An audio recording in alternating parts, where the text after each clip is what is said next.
మెల్లిగా బల్లిలా రారాసురి, అడుగులు చప్పుడు విందంటే మా చిట్టు కూడా ఇలాగే పిల్లిలా నడిచేవాడంటూ వచ్చేస్తుంది అక్కయ్య. అరే జాగ్రత్తగా పద. చూటు వినిపిస్తుంది ఏమిట్రా? గోపాలం గారు వైద్యం మార్చినట్టున్నారు కర్మ. ఏమో పద. రండి బాబు. ఇద్దరితో వ్యక్తిని పరిచయం చేస్తానండి. ఎవరు సార్? రండి చెప్తానండి. ఇదిగో మావాడు. ఈయనేనా మీ అన్నగారు?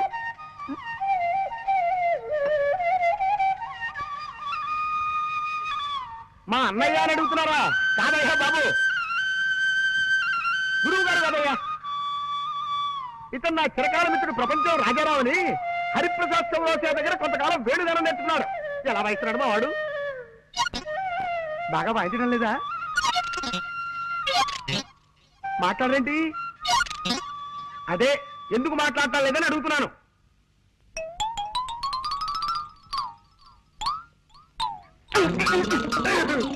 ఎవరు వాళ్ళు? పై వాటలు అదుకుంటున్నారులేండి. కుర్రాళ్ళు చాకుల్లా ఉన్నారు. ఇప్పుడు మీరు చాకు అన్నారా? అవునమ్మా, చాకుల్లా ఉన్నారు అన్నాను. ఏం తప్పనానా?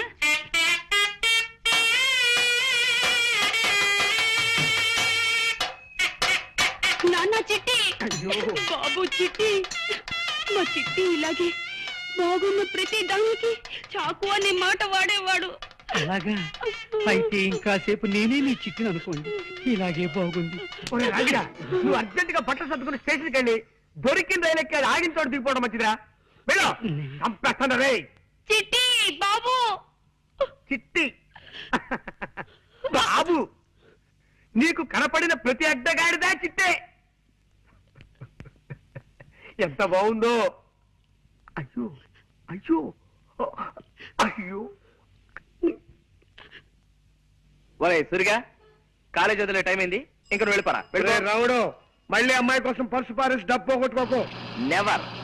కిందటిసారి అయితే తను చూసేటప్పుడు నేను పడేశాను గనక నన్ను ఆట పట్టించడానికి చూడనట్టుగా శాంతి వెళ్ళిపోయింది. కానీ ఈసారి అలా కాదు, తను రాకముందే ఇప్పుడే పారేసుకుంటా. ఈ పర్సు పారేయటం ఏంట్రా? ఇదేక దరిద్ర ప్రమరా నాయనా. ఒరే, అలా పారేసి తన సున్నితమైన చేతుల మీదుగా దీన్ని తిరిగి తీసుకోవడంలో ఓ గొప్ప థ్రిల్ ఉందిరా. అవన్నీ నీకు అర్థం కావు గానీ కాలేజ్ వదిలేరో లేదో ఒకసారి చూస్తా.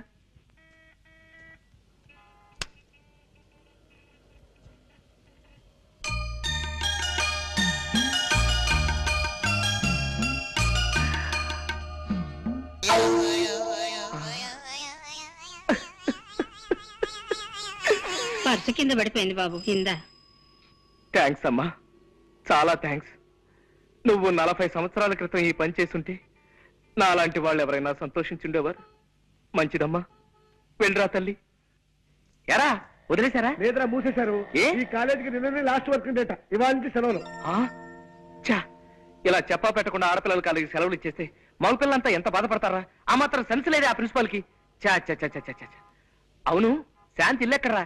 పాండి బజార్ పెడదాం పదా. అక్కడ ఉంటుందా? అక్కడ చిలక దోషం చెప్పేవాళ్ళు ఉంటారు, వాళ్ళని అడిగి తెలుసుకుందాం. ఓ, నీకు తెలియదు అన్నమాట. ఎలారా ఇప్పుడు? సెలవులు ఇచ్చారంటే 4 రోజుల దాకా శాంతి కాలేజీకి రాదు. ఈ లోపు తన కలుసుకుందామంటే తన అడ్రస్ మనకు తెలియదు. ఇప్పుడు ఎలా సార్? ఏమన్నా పారేసుకుంటే త్వరగా పారేసుకోండి సార్. మళ్ళీ మార్నింగ్ షో టైంకి సినిమా హాల్కి వెళ్ళాలా? టైం అవుతుంది. చూద్దాం. రా, తీసుకో. పారేసుకున్నా, తీసుకో. వీరు హనుమంతరావు గారని ప్రెస్ ఓనర్. నాకు బాగా తెలిసిన ఆయన. మీ తమ్ముడికి ఉద్యోగం ఇవ్వడానికి ఒప్పుకున్నారు. నమస్కారం అండి. నమస్కారం అమ్మా. నేను చెప్తే మీరు నెంబర్ అని ఆయన వెంట పెట్టుకొచ్చాను. రేపటి నుంచి వీళ్ళ తమ్ముడు మీ పనిలోకి వస్తానండి. ఇక మీరు బయలుదేరండి. నేను వస్తానండి. చూడు, ఈ విషయం మీ అమ్మగారితో నేను అడిగి చెప్పలేను, కానీ నువ్వే వెళ్ళి చెప్పు. అక్కర్లేదు నాయన, నేను అంతా విన్నాను. వినపడిందా? అమ్మయ్యా, నీ దయ వల్ల మా రంగిగాడు ఓ ఉద్యోగస్తుడైతే నీ పేరు చెప్పి దీపం పెట్టుకుంటాడు. అవును, జీతం ఎంత ఇస్తారట? 600. అలా నీలో నువ్వు గొనుక్కోకు నాయనా, కాస్త వినబడేలా మాట్లాడు. 600. 600? ఆ మాత్రం దానికే 6,000 అంత అరుపు ఎందుకయ్యా? అంత గట్టిగా అరవకు, నలుగురు వింటే నాకు చూడనుకుంటారు. అత్తయ్య గారు, ఈ లెవెల్ చాలా మీకు. ఎలాగో మీ అబ్బాయికి ఉద్యోగం దొరికింది కాబట్టి నేను మీ అమ్మాయి పెళ్లి. ఏమ్మా? అవునమ్మా. నీ అక్కతో పాటు నువ్వు పెళ్లి చేసుకుని వెళ్ళిపోతే నీ చెల్లెలకు పెళ్ళెవరు చేస్తారమ్మా? నేనా జబ్బుదాన్ని, ఇకనో ఇప్పుడో గుటుక్కుమనేదాన్ని. నేను కాస్త అటో ఇటో అయితే దీని పెళ్లి మాట ఏమిటమ్మా? అమ్మా వద్దమ్మా, నువ్వేం పట్టించుకోవద్దు. నీ పెళ్లి నీ సుఖం నువ్వు చూసుకోమ్మా. నీ తోడ పుట్టింది ఏ గాలికి పోతే నీకే. పెళ్లి పెటాకులు లేకుండా ఎందరు బ్రహ్మజోడు మొక్కల్లా ఎదిగిపోవడం లేదు. అమ్మా వద్దు సీత, ఇదే చెప్తున్నాను. వద్దు, నువ్వేం చెప్పొద్దు, ఊరికే అంటున్నావు అంతే అంతే. 6 నూరైనా సరే. అవ్వదు, తస్తే అవ్వదు, లెక్కలెప్పుడు తప్పు. 6 6 100 100, ఊరికే నువ్వు ఆవేశ పడిపోకు. చెల్లెలి పెళ్లి చేసేదాకా నేను పెళ్లి చేసుకోనుగాక చేసుకోమ్మా. చెప్పదని చేసి మరీ చెప్తున్నా. నా తల్లి, నా బంగారు కొండే, చెల్లెలంటే ఎంత ప్రేమమ్మా నీకు. రామ్మా. ఏమండి ప్లీజ్. వద్దు, నువ్వేం చెప్పొద్దు. నా డ్యూటీ ఏమిటో నాకు అర్థమైపోయింది. అర్జెంట్ గా నీ చెల్లెలు కూడా ఓ మంచి సంబంధం చూసేయాలి, అంతే కదా? నాకు సందేహం సీత. ఏమిటండి? అసలు ఈ జన్మలో మన పెళ్లి అవుతుందా అని. అదే మాటండి. చెల్లికి మంచి సంబంధం చూడండి, దాంతో అమ్మ బాధ్యత తీరిపోతుంది. చెల్లి పెళ్లి ముహూర్తానికే మన పెళ్లి అయిపోతుంది. అసలు మనం మొదటిసారిగా కలుసుకున్న రోజు నీకు గుర్తుందా సీత?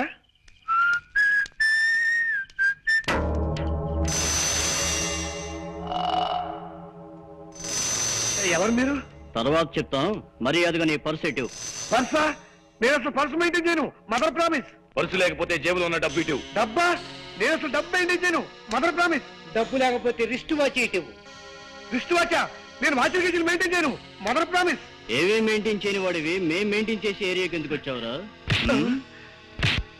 అయ్యో అయ్యో, ఎందుకంటే నన్ను కొడతారు? అయ్యో అమ్మో, అయ్యో అమ్మో, అయ్యో, హెల్ప్ హెల్ప్ హెల్ప్ హెల్ప్.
చాలా థ్యాంక్స్ అండి. సమయం దేవతలో వచ్చి నా మాన ప్రాణాలు కాపాడారు.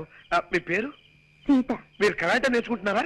అవును, ఇప్పుడు కరాటే క్లాస్ నుంచే వస్తున్నాను. అలాగా, చాలా థ్యాంక్స్ అండి. నేను మీకు తెలియకపోయినా మీరు నాకు బాగా తెలుసు. 2 ఏళ్లుగా మిమ్మల్ని రోజు చూస్తున్నాను. ఎలాగండి? మీరుండే రూమ్ కి వెనకింట్లోనే మేము ఉంటున్నాం. మిమ్మల్ని రోజుకు ఒక్కసారైనా చూడండి, నాకు తోచదు. పాడుతూ దగ్గరైన మనం అతి తేలిగ్గా ఒక్కటవుతామని ఆశపడ్డాను సీత. మన 3 ముళ్ళ బంధానికి ఇన్ని ముళ్ళు అడ్డుంటాయి అనుకోలేదు.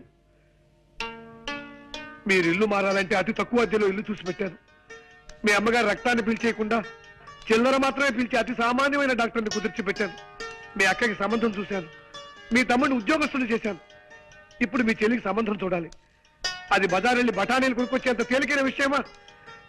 నెత్తి మీద ఆలోచించడానికి మెదడున్నా లేకపోయినా ముక్కు కింద మీసం వచ్చే మూతుంటే చాలు 1,00,000, 2 లక్షలు కట్నాలు అడిగే పెళ్లి కొడుకులు ఉన్న ఈ రోజుల్లో కానీ కట్నవర్గాన్ని వరుణ్ ఎక్కడి నుంచి ఇచ్చాను? ప్లీజ్ అండి. అలాగే అలాగే సీత, నీకోసం సంబంధం చూస్తా. మీరు సంబంధం చూడాల్సింది నా కోసం కాదండి, మా చెల్లెలి కోసం. మతి చెలించి గాలి ఆవహించి పిశాచాలు ఆవరించి పిచ్చి పిచ్చి మాటలు వస్తున్నాయి. నన్ను క్షమించు. అద్దె గడుతున్న ఇంట్లోకి ఇలా కనప దొంగలా దొరకటం కర్మ. ఏం మాట్లాడకుండా రా చెప్తాను. ఎలాగోలాగా మనం వెళ్ళి గదిలో పడిపోతే అదే 10,000. పట్టుకో. జాగ్రత్త బాబు, పాతనిచ్చిన కాస్త జాగ్రత్త ఎక్కండి. చూడండి అక్కయ్య గారు, స్ట్రైట్ గా ఒక క్వశ్చన్ అడుగుతాను, డైరెక్ట్ గా జవాబు చెప్పాలి. మీ చిట్టు కూడా ఇలాగే నిచ్చిరెక్కేవాడా? అమ్మయ్య బతికావు. ఆవిడ చిట్టు గుర్తొచ్చినప్పుడు త్వరగా ఎక్కేనే రాడు. జాగ్రత్తగా రండి, జాగ్రత్త, మెల్లిగా రండి. ఆ సౌండ్ ఏమిటి అక్కయ్య గారు? కింద ఎవరైనా ఎనబీరువాలు జరుగుతున్నారా? కాదురా, 25 ఏళ్ళ నుంచి తెరవని పాత కిటికీలు తెలుస్తున్నారు పాప. ఓహో, కాదు బాబు, ఆయన స్నేహితుడి దగ్గర నుంచి ఫ్లూట్ లాక్కున్నారు, అది ప్రాక్టీస్ చేస్తున్నారు. అలాగా వాయులేని హింస అయిపోయింది. ఇక వేణుగారి ధ్వంసం అన్నమాట. అవును, చక్కటి మెట్లుండగా ఇలా నిచ్చెనెక్కొచ్చారేమిటి బాబు? అంటే అది, రోజు మెట్లెక్కి వస్తున్నాం కదా అక్కయ్య గారు, ఇవాళ కాస్త వెరైటీ ఏమన్నారు? వెరైటీ కోసమా?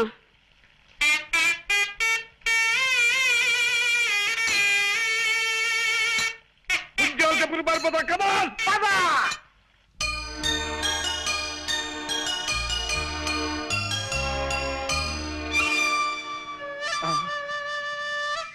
వాయిస్తున్నాడు రా. మరే ఫ్లూట్ వాయిస్తున్నాడు. నోటితో ఫ్లూట్ ని ఆ శబ్దంతో మనల్ని వాయిస్తున్నాడు రా. పిల్లి దగ్గినట్టు నల్లి తుమ్మినట్టు ఫ్లూట్ వాయించటం వాడు ఒక్కడికే సాధ్యం రా. కళ్ళకి రెప్పలు పెట్టినట్టు చెవులకి మూతలు కూడా పెడితే బాగుండేదిరా ఆ దేవుడు.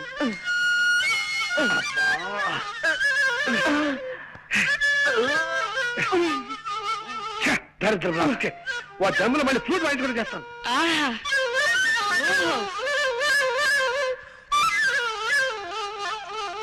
అబ్బో అబ్బో అబ్బో, ఏ అద్భుతంగా వాయిస్తున్నారండి. ప్రపంచంలో ఇంతవరకు ఈ టైప్ లో ఎవ్వరూ వాయించలేదు. కనవండి, ఎలా పడ వాయించండి.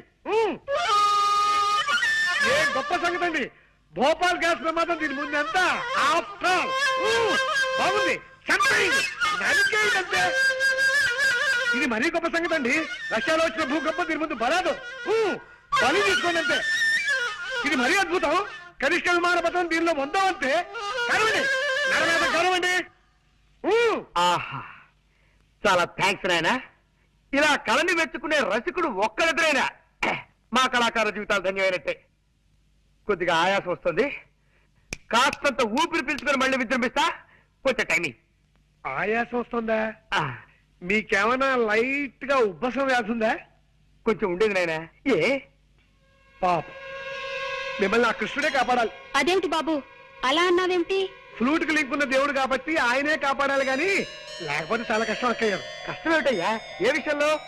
మా తాతగారు తమ్ముడు ఒక ఆయనకి ఉబ్బసం వ్యాధి ఉందండి. అది ఆయన కేర్ చేయకుండా మీ ఎంత అందంగా కాదనుకోండి ఏదో సాధారణంగా ఫ్లూట్ వాయిస్తూ ఉండేవాడు. అలా వాయిస్తూ వాయిస్తూ ఉండగా ఫ్లూట్ కొట్ట ఉందండి. ఉంది. దీనికి రంధ్రాలు ఉన్నాయండి. ఈ రంధ్రాల ద్వారా ప్రాణాలు చెప్పకుండా గాల్లో వెళ్తున్నాయి. ఏమండి, వద్దండి, ఈ ఫ్లూట్ మాత్రం ముట్టుకోకండి. నా పసుపు కుక్కలు 10 కాలాల పాటు నిలిచేలా చూడండి. ఏమండి? అలాగే కాంతం, నీ మీద ఒట్టు పెట్టి చెప్తున్నాను, మళ్ళీ ఈ జన్మలో ఈ ఫ్లూట్ ముట్టుకోను. పక్కన తీసుకోండి. నేను ముట్టుకోను. అమ్మయ్య. నా పేరు వేలు, జగన్నాథం గారి తమ్ముణ్ణి. నమస్కారం బాబు. మిమ్మల్నైనా కలవగలిగాను ఆ దేవుడి దయ వల్ల. అదిగో అదే, ఆ దేవుడు దెయ్యం అనే 2 మాటలే నాకు అసలు గిట్టనివి. దేవుడు లేడని గాఢంగా నమ్మే మనుషులో మొదటి వాడిని నేను. శ్రీ సూర్యనారాయణ వేద పారాయణ. అది నా భార్య సుబ్బలక్ష్మి. దేవుడు ఉన్నాడని గాఢంగా నమ్మే మనుషుల్లో మొదటి వ్యక్తి అది. దేవుడు లేడని తనకు నచ్చ చెబుదామని నేను ప్రయత్నించినప్పుడల్లా నా మాటలు వినిపించని లెవెల్లో గంట వాయిస్తుంది. అందుకే ఆ ప్రయత్నం చాలా కాలం క్రితమే మానేశాను. చిత్తం, ఆ పొలం విషయం స్ట్రైట్ గా చెప్పాలంటే ఆ పొలం నీ కవులకివ్వను. నీ ఫేస్ నాకు నచ్చలేదు. వెళ్ళరా. లోకరక్షమణి. తమ అన్నగారితో కూడా ఓ మాట మాట్లాడి వెళ్తానండి. అన్నా దున్నా నాకెవ్వరు అన్నలేరు. నేనే జగన్నాథాన్ని. మరి ఇందాక తమరు జగన్నాథం గారు తమ్ముడు అన్నారు. ఆయన ఎప్పుడు అంతే బాబు. అనుమానం ముందు పుట్టి తర్వాత ఆయన పుట్టారు. ముందు మారు పేరు చెప్పి అవతల మనిషి లోతుపాతులు తెలుసుకుంటారు. తర్వాత సమస్య పేరు చెప్తారు. చాలే, ఇక ఆపచ్చు. చాలా ఆశ్చర్యంగా ఉంది బాబు. మరి ఇంత అనుమానమా? సర్లే, ఇదేం చూసావు? చైనా యుద్ధంలో శత్రువుల్ని వెతుక్కుంటూ మా బెటాలియన్ ముందుకెడుతోంది. ఉన్నట్టుండి 10 గజాల దూరంలో ఠక్కున శత్రు సైనికులు పొదల్చాటి నుంచి లేచారు. వాళ్ళు శత్రువులా కాదా అన్న అనుమానంలో పడి 5 నిమిషాలు ఆలస్యంగా మా వాళ్ళకి ఫైరింగ్ ఆర్డర్స్ ఇచ్చాను. ఈలోగా శత్రువులు మా బెటాలియన్ మొత్తాన్ని పచ్చడి కింద చావగొట్టేశారు. నేనొక్కడినే చావు తప్పి కన్నులోటపోయి బతికి బయటపడ్డాను. అఫ్కోర్స్ ఆ తర్వాత భారత ప్రభుత్వం నన్ను ఇంటికి వెళ్ళిపోయి విశ్రాంతి తీసుకోమందనుకో, అది నీకు అనవసరం. వెల్, నీ ముక్కు నాకు నచ్చలేదు, నా పొలం నీ కౌలికివ్వను. వెళ్ళిపో, వెళ్ళో. రామ రామ హరే శుభులు. హరే రామ. ఫోన్ చేసేద్దామా? 5 నిమిషాలు ఆగండి, దేవుడికి ఇంకా నైవేద్యం కాలేదు. అమ్మ వేస్తుందండో. రా అమ్మా. అదేమిటమ్మా, 4 రోజుల తర్వాత వస్తానని ఉత్తరం రాశావు? పరీక్షలు అయిపోగానే ఊటీ వెళదామని మా ఫ్రెండ్స్ అందరూ ప్లాన్ వేశారు నాన్న. ఆహా. నేను వెళదాం అనుకున్నాను, కానీ ఎందుకు మిమ్మల్ని చూడాలనిపించి వెంటనే వచ్చేసాను. నా తల్లి, నా బంగారు, అమ్మా నాన్న అంటే బిడ్డకు పంచి ప్రాణాలు. రామ్మారా. హిట్లర్ హిట్లర్ ఎరా, నా ఇంట్లో పొట్ట బయలేలా తిండి తిని పక్కింటికి కాపలా కాస్తావు రాస్కెల్. అమ్మాయిని చూసావా? అమ్మాయిని చూసావా అని అడుగుతున్నాను. ఛీ, సన్నాసి విధవా, నన్ను చూసి కాదురా, అమ్మాయిని చూసి ఆనందంగా మొరగాలి. అంతా రాంగ్ యాక్షనే, దరిద్రపు కొంకకి. పో, వెళ్ళి పక్కింట్లో పడుకో పో. ఈ పక్కింటికి పోయావా? నా ఇంటికి మాత్రం రాకు. మన కాలేజీకి కూడా ఇవాళ నుంచి సెలవులు ఇస్తున్నారా? ఇంటికి వెళ్ళక తప్పదు. మా నాన్న ఉత్తరాల మీద ఉత్తరాలు రాస్తున్నాడు. వెళ్ళు, దానికంత బాధ ఎందుకు? ఈ 4 రోజుల్లోనూ తన ఇల్లు ఎక్కడో కూడా తెలుసుకోలేకపోయాం. అది నా బాధ. ఇంత పెద్ద మహానగరంలో ఎక్కడని తెలుసుకోగలనరా? అప్పటికే సిగ్గు లేకుండా గోర్ఖాల రాత్రి బోళ్ళు ప్రతివేది తిరుగుతూనే ఉన్నాం కదా. ఒరే సూరి, నువ్వు నాకు సహాయం చేసి పెట్టాలరా. ఏమిటో దువ్వుతున్నావు, విషయం ఏమిటో చెప్పు. నేను ఊరేళ్ళకి తప్పదురా. నువ్వు కొంతకాలం ఇక్కడే ఉండి ఎలాగైనా సరే శాంతి అడ్రస్ తెలుసుకుని నాకు తెలియజేయాలి. అమ్మో, రేపు ఈ పారికి మా ఊళ్ళో లేకపోతే మా నాన్న తిరుగుటబ్బారి ఇక్కడికి వచ్చి మన ప్రిన్సిపాల్ కు సినిమాగా చెప్తాడు. దాంతో వీడికి పిచ్చెక్కి నన్ను డిమాండ్ చేస్తాడు, తెలుసా? రే ప్లీజ్ రా, ఎలాగైనా సరే నువ్వు హెల్ప్ చేయాలి. సరే ఓ పని చేస్తా. ఇవాళ నైట్ మా ఊరు వెళ్ళి ఓ వారం రోజుల నుండి తిరిగి వచ్చి నీ పని చూస్తా. ఎలాగైనా నీ శాంతి అడ్రస్ తెలుసుకుని నీకు తెలియజేసే బాధ్యత నాది. మొత్తం ఎంతైందిరా బృహస్పతి? 36 పచార్లు, 23 చిన్న నిట్టూర్పులు, 16 పెద్ద నిట్టూర్పులు ఉన్నాయా? ఊరి నీ మొహం ఈడ్చా, ఇందాక నుంచి నువ్వు రాస్తుంది నా పచాల లెక్క. రే, నువ్వు బృహస్పతివి కాదురా, వాసన కొట్టే వనస్పతివి, అక్షర జ్ఞానం లేని వాచస్పతివి. నేను అడిగింది ధాన్యం బస్తాల లెక్క. జీతం 340 బస్తాలండి. బస్సు వచ్చే టైమే 1 గంట దాటింది. అబ్బాయి ఇంకా ఇంటికి రాలేదే? ఏం మాట్లాడమే? ఏం మాట్లాడితే తమరు శివకాశి చిచ్చుపుడ్లా మండిపడతారో తెలియక మౌనం వహించానండి. సంతోషించాలే. అడుగు, మాటలోనే వచ్చేస్తున్నాడు మా వాడు. రారా రావుడు, ఇదేనా రావడం? కాదు, ఓ వారం రోజుల క్రితమే వచ్చి బస్ స్టాండ్ లో అడుక్కు తింటున్నాను. అదే మాట్రా బడుద్దాయని. బస్సు వచ్చి గంట అయితే ఇప్పుడు వస్తున్నావేమిటి? మన ఇంటికి దోవబెట్టో మర్చిపోయాను. పుట్టిన ఊళ్ళో సొంత ఇంటికి దోమ మర్చిపోయావా? ఇదెక్కడ చూచాను రా. అప్పుడప్పుడు నేను అలా మర్చిపోతూ ఉంటాను మావయ్య. మామయ్య, రే నేను నీ కన్న తండ్రిని రా. చూసావా తాతయ్య, అది కూడా మర్చిపోయాను. మానసికమైన కొన్ని బాధల్లో ఉండటం చేత మరుపు వచ్చేసింది. బాధలా? నెల తిరిగేసరికి నేను నీకు బెళ్ళ కుడుము లాంటి 1000 రూపాయలు ఎంబో పంపిస్తుంటే ఇంకా నీకు బాధ ఏమిటి నా పిండాకుడు? ఉంటాయి. ఎదిగిన కొడుకు అంతగా ఎదగని తండ్రికి చెప్పుకోలేని బాధలు కొన్ని ఉంటాయి. ఒరే, ఇల్లు చూసావా బాబాయ్, అది కూడా మర్చిపోయాను. నమస్కారం బాబు గారు. బాగున్నావా షడ్ర కూడా? ఒరే బృహస్పతి, ఎదిగిన కొడుకు తండ్రికి చెప్పుకోలేని బాధలు ఏముంటాయిరా? ఏమైనా ఉండొచ్చండి అయ్యా. ప్యాంట్లు బిగితైపోవచ్చు, షర్ట్లు సరిపడపోవచ్చు, చేతుల పనీళ్ళు చంకల్లో తిరిగిపోయి ఉండొచ్చు. ఓహో, ఎలా రావుడు, నీ బాధ బట్టల గురించగా? బాధపడకు, కొత్తవి గుర్తిస్తానులే. బట్టల గురించి బిస్కెట్ల గురించి బాధపడే వయసు దాటిపోయింది బావా నాకు. తండ్రిని. అవును తండ్రి, నా బాధ నా మనసు గురించి, ఆ మనసును దోచేసుకున్న ఓ మనిషి గురించి. And for more videos, please subscribe to iDream. Please subscribe to iDream. Please subscribe iDream. And please subscribe to iDream. For more videos, subscribe to iDream. please like, share and subscribe to the channel. Congratulations, iDream. Subscribe to iDream. Subscribe to iDream. So subscribe to iDream Media. iDream ki iDream team andarki huge congratulations. Please subscribe iDream Media. Please subscribe to iDream. Subscribe iDream. Please subscribe to iDream. iDream అంటే నా కళల ఛానల్ను subscribe చేసుకున్న నోరు తిరుగుతలేదు. మీరైతే గంట గుర్తు కొట్టండి. For more such videos, please subscribe to iDream. Subscribe to iDream. Please subscribe to iDream. Please subscribe iDream Media. Please do subscribe to iDream. Please subscribe to iDream Media. For best entertainment and information, please subscribe iDream. And don't forget to subscribe to iDream.